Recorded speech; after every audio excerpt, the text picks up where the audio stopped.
Ladies and gentlemen, please join me in welcoming the Honorable Minister of Jal Shakti, Shri C.R. Patil, under whose leadership transformative initiatives like Jal Jeevan Mission and Namami Gange have significantly expanded access to clean drinking water to many people across the country. Today, he will share his views on solving India's drinking water crisis with Deputy News Editor Times Now, Swati Joshi. I would like to request Swati Joshi to please come on the stage. Welcome to Times Now Summit, sir.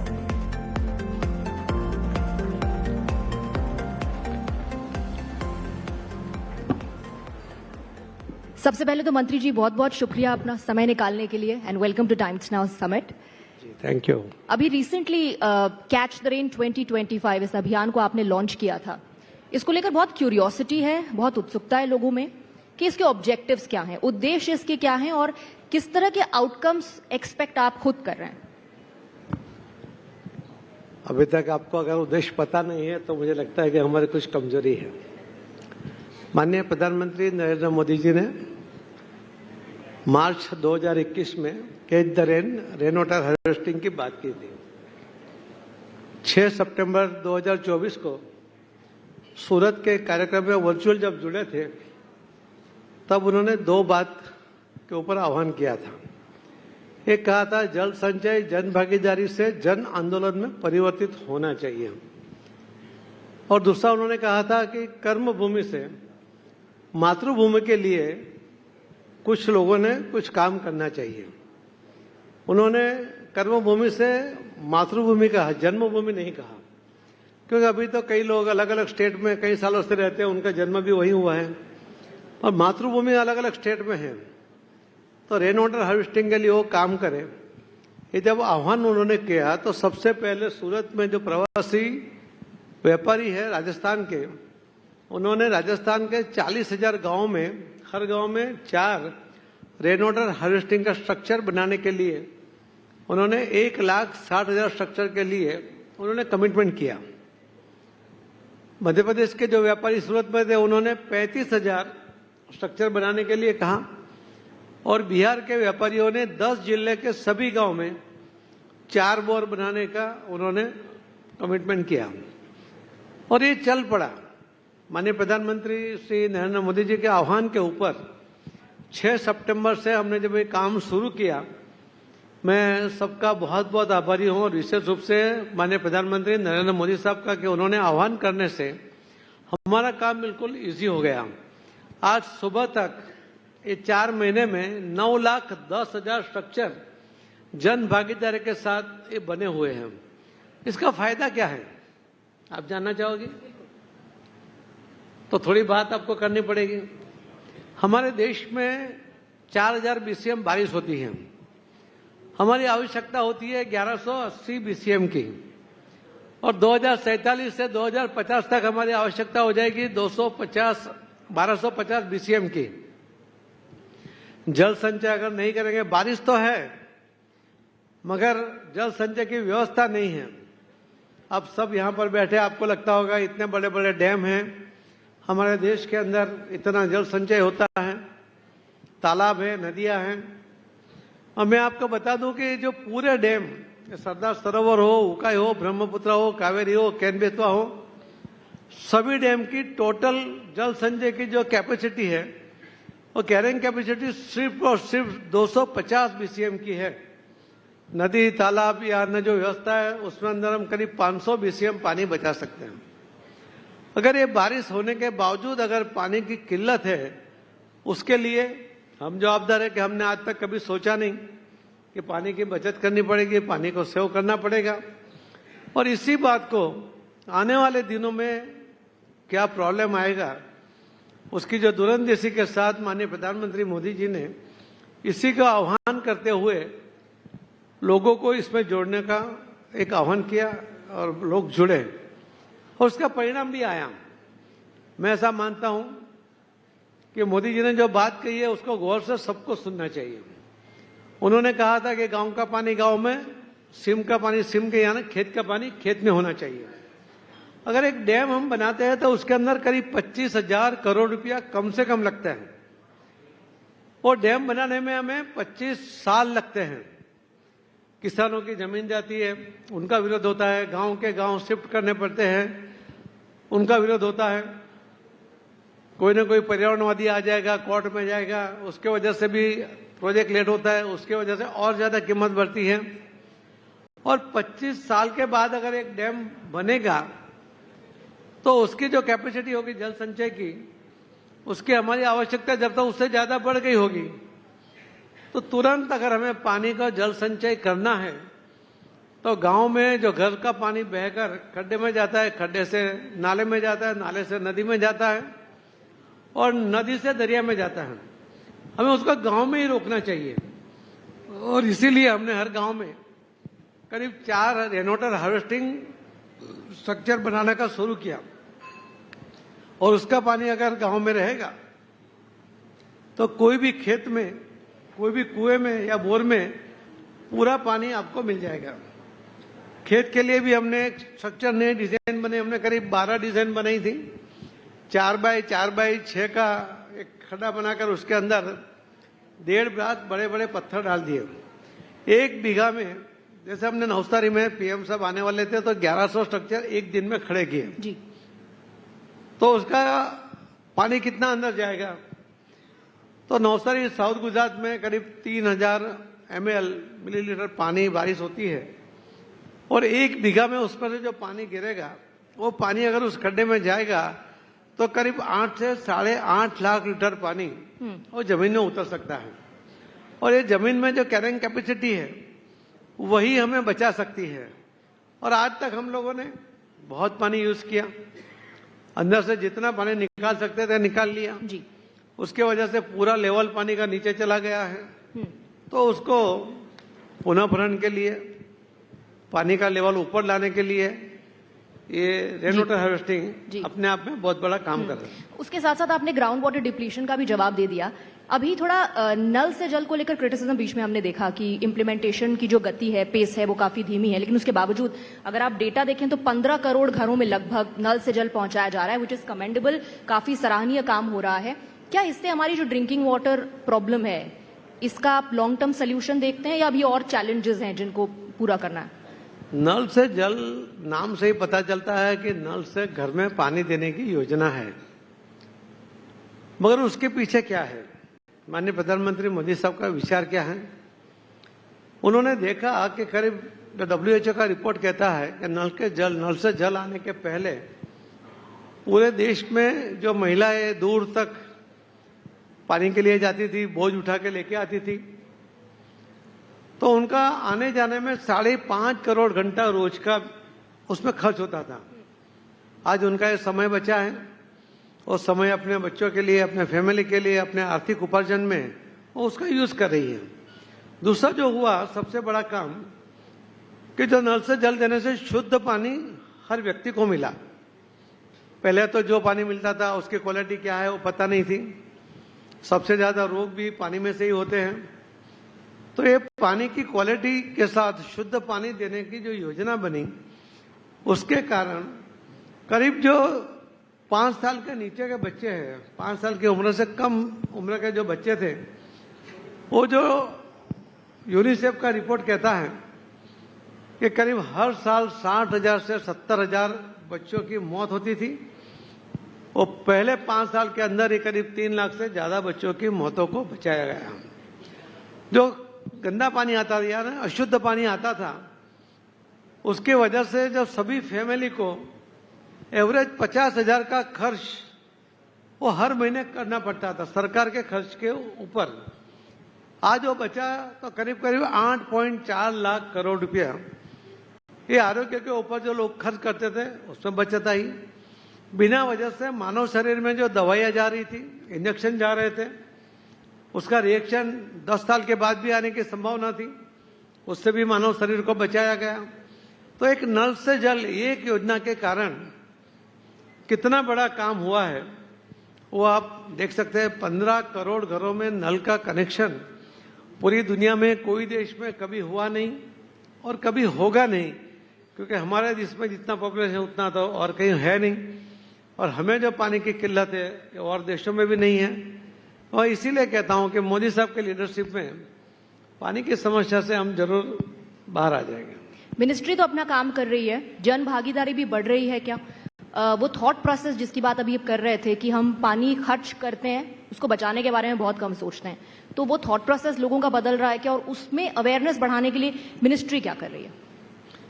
देखिए, पहले ऐसा था कि पानी की कोई कीमत नहीं थी, कोई कितना भी पानी यूज कर ले तो उसको कभी चिंता नहीं थी। आज सबको लगता है कि पानी का सेविंग करना चाहिए और उसके लिए हर तरह से प्रयत्न होता भी है और लोग भी आगे बढ़ते हैं। पहले कहा जाता था, आज की तारीख में भी क्या पोजीशन है वो भी मैं एक बार आपको बता दूं। एग्रीकल्चर के लिए हम करीब 83% पानी एग्रीकल्चर में यूज होता है, 14% पानी कम्युनिटी के लिए यूज होता है और सिर्फ 2.5% पानी वो इंडस्ट्री के लिए जाता है। मन जनरल इमेज है कि इंडस्ट्री बहुत पानी यूज कर रही है, तो जहां इंडस्ट्री है वहां पर वो बहुत यूज कर रही है, मगर टोटल और हमारे पास पानी कितना है? हमारा पूरे विश्व के सामने 18% हमारा पॉपुलेशन है। हमारे पास पूरे विश्व में जो पशुधन है उसका 18% पशुधन वो हमारे पास है और पूरे विश्व में जो शुद्ध पानी है उसमें से सिर्फ 4% पानी हमारे पास है। तो अगर उसको ठीक से हम प्लानिंग नहीं करेंगे तो कहीं पानी यानी बाहर से प्रॉब्लम आ सकता है, कहीं सूखा से प्रॉब्लम आ सकता है, तो दोनों जगह पानी का ही प्रॉब्लम है। तो ये पानी को संभालना, उसका प्लानिंग करना, उसी के ऊपर माननीय प्रधानमंत्री मोदी जी काम कर रहे हैं। जी, भारत में विभिन्न विभिन्न प्रांत हैं और वहाँ पे टेरेन अलग है, कहीं बहुत ज़्यादा नदियाँ हैं और वहाँ पानी की कमी नहीं, तो कहीं बहुत ज़्यादा किल्लत है। तो नदियों को जोड़ने का जो काम शुरू हुआ उसका स्टेटस क्या है? और अभी आपने पार्लियामेंट में कहा था कि कंसेंसस बनाने की कोशिश हो रही है, तो राज्यों के बीच में कंसेंसस बनाना कितना मुश्किल साबित हो रहा है? रिवर लिंकिंग की बात, नदियाँ जोड़ने की बात हम कई सालों से सुन रहे थे। माननीय अटल बिहारी वाजपेयी जी ने भी अपने समय में रिवर लिंकिंग के लिए बहुत जोर भी दिया था। लोग कहते हैं ना कि कुछ लोग बहुत अच्छा सोचते हैं और कुछ लोग बहुत अच्छा करते हैं। माननीय प्रधानमंत्री जी अच्छा सोचते भी हैं, अच्छा करते भी हैं। उन्होंने सबसे ज्यादा अगर अपने देश में पानी पे काम किया होगा तो मोदी जी ने किया है। सरदार सरोवर की योजना कई सालों से निलंबित थी, वो मुख्यमंत्री होने के समय में उन्होंने पूर्ण कर दी, बाकी काम था वो प्रधानमंत्री बनने के बाद किया। उन्होंने जो अभी अमृत तालाब बनाए हैं, हर डिस्ट्रिक्ट में 75 तालाब उन्होंने नए निर्माण किए। प्रश्न क्या था कि जो नए नए मकान बने, सिटी डेवलप हुई, कई लोगों ने मकान बना दिया, जहां से पानी निकल रहा था उसको रोका गया, तो उन्होंने कंप्लेन नहीं की या कारण नहीं बताया कि क्या हो रहा है। उन्होंने और जहां जगह है वहां पर हर जिले में 75 तालाब बनाने की कोशिश की और सफलतापूर्वक तालाब बनाने के कारण बहुत बड़ा पानी का बचत वहां भी हुआ है। और इसी के कारण रिवर लिंकिंग की जब बात आई तो केन बेतवा मध्य प्रदेश की केन में से बेतवा नदी में पानी गया, 10,62,000 हेक्टेयर जमीन को वहां पानी मिलेगा खेती के लिए, 62 लाख लोगों को पीने का पानी मिलेगा। राजस्थान और मध्य प्रदेश का जो पीकेसी योजना बनी उसके अंदर भी 10 लाख हेक्टेयर और 50 लाख लोगों को पीने का पानी मिलेगा, यानी दोनों मिला के करीब 20,62,000 हेक्टेयर जमीन और 1,12,000 लोगों को पीने का पानी मिल रहा है, 1,12,00,000 लोगों को पानी मिल रहा है। अपने आप में बहुत बड़ा काम है। 70,000 करोड़ से ज्यादा की योजना उन्होंने राजस्थान मध्य प्रदेश के लिए बनाई और 44,000 करोड़ से ज्यादा की बड़ी योजना केन बेतवा में बनी। तो ये इसके कारण अभी काम बढ़ा है और 2030 तक में केन बेतवा का काम संपूर्ण हो जाएगा। उसकी जो मेन डैम बन रहा है उसका भी काम 2.5 साल पहले शुरू हो गया है।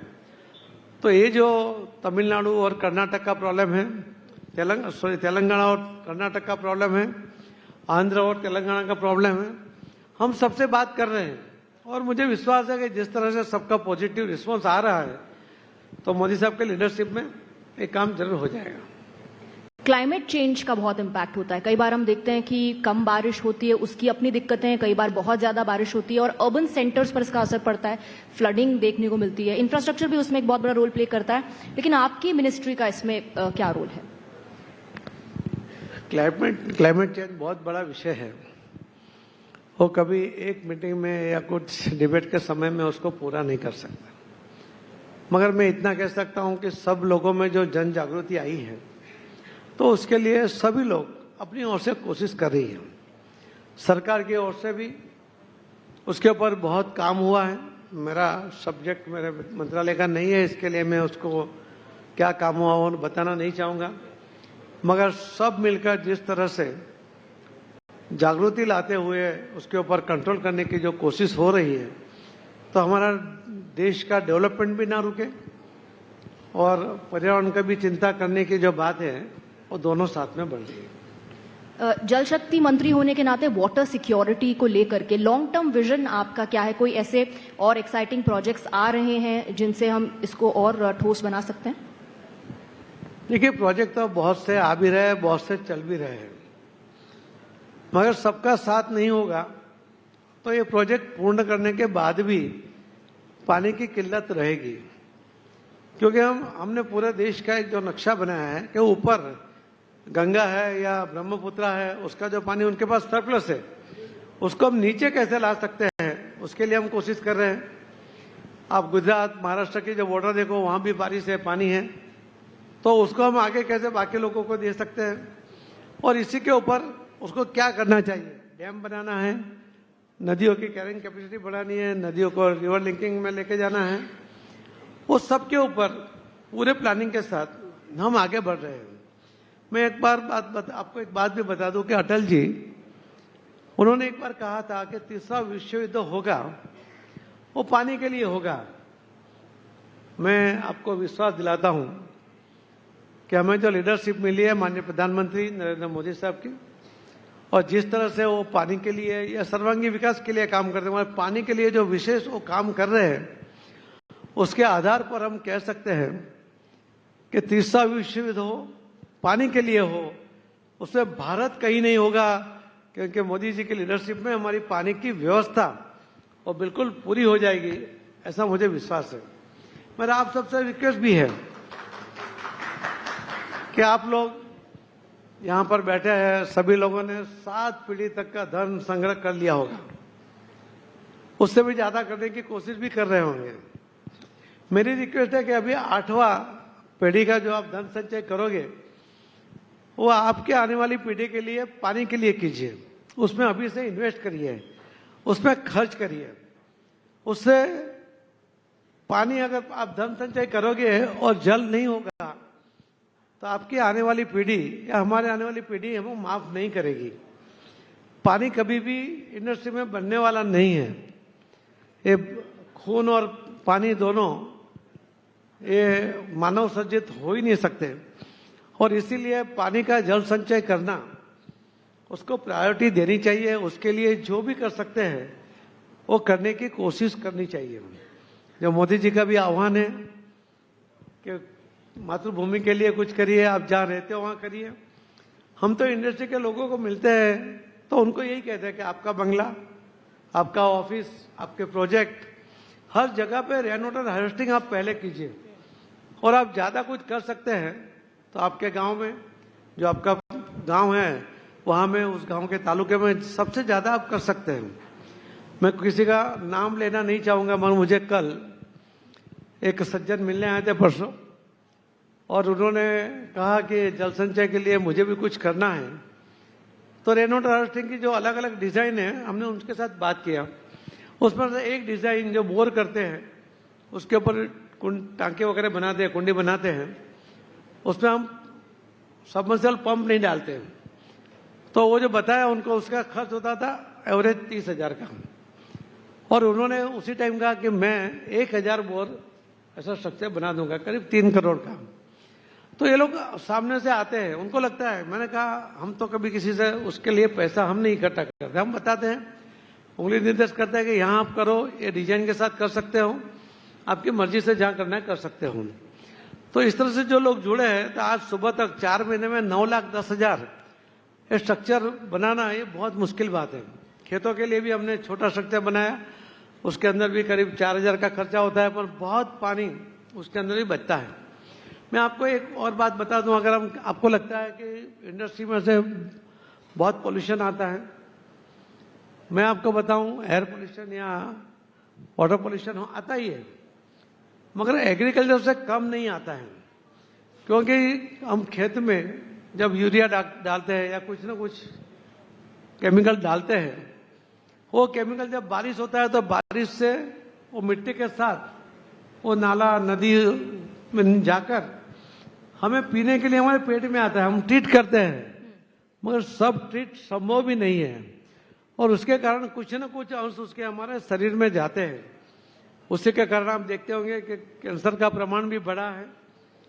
और अगर ये शुद्ध पानी नहीं होगा, यानी खेत का पानी अगर नदी में जाने से रोका नहीं जाएगा, तो हमारी प्रॉब्लम और बढ़ सकती है। और इसीलिए खेत का पानी खेत में होगा और वो खेत के लिए ही काम आएगा, तो बहकर वो नदी तक नहीं आएगा, तो हमें अच्छा पानी मिल सकता है। जी, क्योंकि पोल्यूशन का आपने जिक्र किया, इसलिए मैं यमुना का मुद्दा जरूर उठाना चाहूंगी। दिल्ली चुनाव के वक्त बहुत बड़ा मुद्दा था, अब आप लोगों की सरकार आ गई है, तो ये काम पूरा होते हुए हम कब देख पाएंगे? इसको लेकर कोई टाइमलाइन सेट है? क्योंकि काम तो शुरू हो गया, ये तो तस्वीरों में हमने देखा, काम शुरू हो गया। काम शुरू हो गया, आपको विश्वास है? तो काम पूरा हो जाएगा, मैं आपको विश्वास दिलाता हूँ। बहुत जल्दी माननीय प्रधानमंत्री श्री नरेंद्र मोदी साहब भी उसमें अंदर पूरा हमको गाइड कर रहे हैं। माननीय अमित भाई शाह साहब HM, वो भी उसमें जुड़कर वो काम कर रहे हैं। दिल्ली की सरकार, उसके मुख्यमंत्री और सभी लोग मिलकर, NGO, कई लोगों की बहुत सी ऑफर है। कोई हमें टेक्निकल गाइड कर रहा है, कोई अलग अलग ऑफर कर रहा है, सफाई के लिए मशीनरी प्रोवाइड करने की बात कर रहा है। हम सब मिलकर बहुत जल्दी पूरे देश की जो इच्छा है कि यमुना शुद्ध हो जाए, हो जाएगी। ये हमेशा कहा जाता है, कहावत है कि the grass is always green on the other side, और एक थोड़ी हमारी भारतीय होने के नाते कभी माइंडसेट भी होता है कि अच्छा विदेश में ये अच्छा है, विदेश में वो अच्छा है। और कई सारे हमने देखा इंटरनेशनल कोलैबोरेशंस भी होते हैं बेहतरी के लिए, देश में डेवलपमेंट के लिए। आपकी मिनिस्ट्री की तरफ से कोई ऐसे इंटरनेशनल कोलैबोरेशंस लाइंड अप हैं क्या, स्पेसिफिकली वाटर सिक्योरिटी को लेकर के? देखिए, कोलैबोरेशन की आवश्यकता इसके लिए भी कि ज्ञान का वर्धन होता है, टेक्निकल सहायता मिलती है और फंड भी मिल जाता है। एक समय ऐसा था कि भारत को अन्य देशों के ऊपर डिपेंड रहना पड़ता था, न हमारे पास टेक्नोलॉजी थी, न में उसके लिए और कोई जानकारी थी। तो हम दूसरे देशों के साथ कोलैबोरेशन करते हुए यहाँ कॉपी करने की कोशिश करते थे। मैं आज आपको विश्वास के साथ कह सकता हूं कि आज अन्य देश हमारे ऊपर डिपेंड होने लगे हैं। हमारी जो टेक्नोलॉजी का उपयोग है उसकी वो कॉपी भी कर रहे हैं, उसको समझ भी रहे हैं। मैं अभी WF गया था, वर्ल्ड इकोनॉमिक फोरम में, तो वहां पर जो एक्सपर्ट आए थे, कंसल्टेंट आए थे, तो उन्होंने ओपिनियन दिया था कि आज पूरे विश्व में पानी के लिए अगर कोई देश में टोटल जो खर्च हो रहा है उसका 40% सिर्फ भारत वो अकेला कर रहा है। तो इतना बड़ा इन्वेस्टमेंट के साथ लोगों का कोलैबोरेशन भी करते हुए, साथ लेते हुए ये प्रोजेक्ट को आगे बढ़ रहा है, जो हमारी समस्या का हल होगा। पानी एक ऐसा मुद्दा है जो आपके लिए, मेरे लिए, हम सबके लिए बहुत महत्वपूर्ण है। पूरा विश्व ही इससे जुड़ा हुआ है और भारत में खासकर ये हमारे सेंटिमेंट से और आस्था से भी जुड़ा हुआ है। नमामि गंगे प्रोजेक्ट के बारे में भी आपसे बात करना चाहूंगी। न सिर्फ मिनिस्ट्री बल्कि लोगों की भी रिस्पॉन्सिबिलिटी होती है टू एंश्योर कि पानी में, नदी में खास करके जिसकी पूजा हम करते हैं उसमें हम खुद गंदगी ना डालें। और कई जगह पे मैंने देखा चेक भी होता है, बट कई बार स्लिप अप्स भी हुए हैं। लोगों की कितनी बड़ी भागीदारी आपको लगता है? And at the same time आपसे मैं नमामि गंगे प्रोजेक्ट के प्रोग्रेस पर भी पूछना चाहूंगी। गंगा नदी एक हमारी आस्था का स्थान है। पहले से ऐसे तो नदी को माँ ही कहते हैं, मगर गंगा के लिए तो माँ का प्रयोग बहुत ज्यादा उसका यूज होता है। गंगा को स्वच्छ करना चाहिए, उसके बजाय गंगा मैली हो गई है, गंदी हो गई है, इस बात से हम दुखी थे। पहली बार लोगों को विश्वास हुआ कि गंगा साफ भी हो सकती है और साफ हुई भी है। महाकुंभ इतना बड़ा हुआ, कोई कहता है 60 करोड़ 65 करोड़, जो भी करोड़ों लोग आए, मेरे सहित हमने उस पानी में जब डुबकी लगाई तो मुझे लगता है कि बिल्कुल पानी नहाने जैसा था। उसके ऊपर जो क्वालिटी, मैं तो 2014 से बनारस जाता था, मैं वहां देखता था कि पानी में हाथ डाले तो भी कीचड़ जैसा पानी पूरा आता था। हम आराम से, और इतने लोग एक साथ आने के बावजूद पानी की क्वालिटी वो ठीक रही। तो नदी, मोदी साहब ने जो गंगा नदी को साफ करने के लिए जो प्रोजेक्ट दिए हैं नमामि गंगे का, उससे के कारण हुआ। बाकी सभी लोगों ने उसके अंदर काम किया। उत्तर प्रदेश की सरकार ने, केंद्र की सरकार ने, बाकी लोगों ने जो सहयोग दिया, नहीं तो इतने दिन में इतने 7 लोग आ जाते तो गंदी और ज्यादा नदी गंदी हो सकती थी, मगर नहीं हुआ। और आने वाले दिनों में और ज्यादा पानी, हर नदी को स्वच्छ करने की कोशिश नमामि गंगे में भी हमने 6 नदी को लिया है पहले प्रोजेक्ट में, उसको पहले कर रहे हैं जी।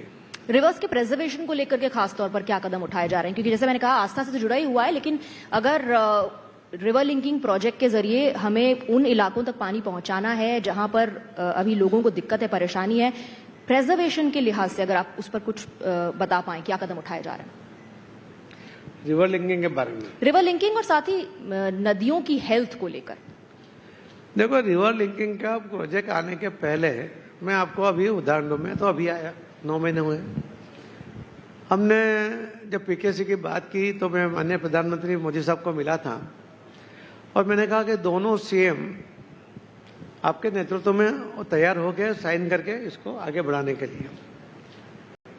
तो उन्होंने पॉलिटिकल जो निर्णय होता है उस तरह से नहीं किया कि चलो बुला लो, जल्दी से कार्यक्रम कर लेते हैं। उन्होंने कहा कि पहले दोनों नदियों को जोड़ने से उसके अंदर जो जीव जंतु है, पानी की क्वालिटी है, जो वनस्पति है, उसको क्या इफेक्ट होगी उसका पहले रिपोर्ट मुझे दो। और सभी एक्सपर्ट के पास से दोनों नदियों का जल मिलने के बाद आगे क्या होगा उसका पूरा रिपोर्ट उन्होंने देखा, एकदम पॉजिटिव था कि कोई नुकसान नहीं होगा। जब जाकर उन्होंने प्रोजेक्ट के लिए मंजूरी दी। तो रिवर लिंकिंग हम कहते हैं उतना इजी नहीं है। रिवर लिंकिंग करने के पहले इतनी सभी समस्याओं का सामना करने की तैयारी करते हुए, क्या समस्या आएगी उसको पहले आइडेंटिफाई करते हुए बाद में ही प्रोजेक्ट हो रहे हैं, तो इससे आने वाले सालों में कोई बड़ी समस्या हमारे लिए नहीं होगी, उसका भी ध्यान रखा जा रहा है। वेल, जिस हिसाब से आपकी मिनिस्ट्री काम कर रही है और आप कह रहे हैं कि जन भागीदारी बढ़ी है, लोगों में अवेयरनेस बढ़ी है, उम्मीद हम करते हैं कि हमें पानी को लेकर युद्ध जैसी स्थिति का सामना ना करना पड़े। पाटिल साहब, thank you very much for speaking with us. बहुत बहुत शुक्रिया इस मुद्दे पर बात करने के लिए। बहुत बहुत धन्यवाद। आप सबका भी बहुत बहुत धन्यवाद।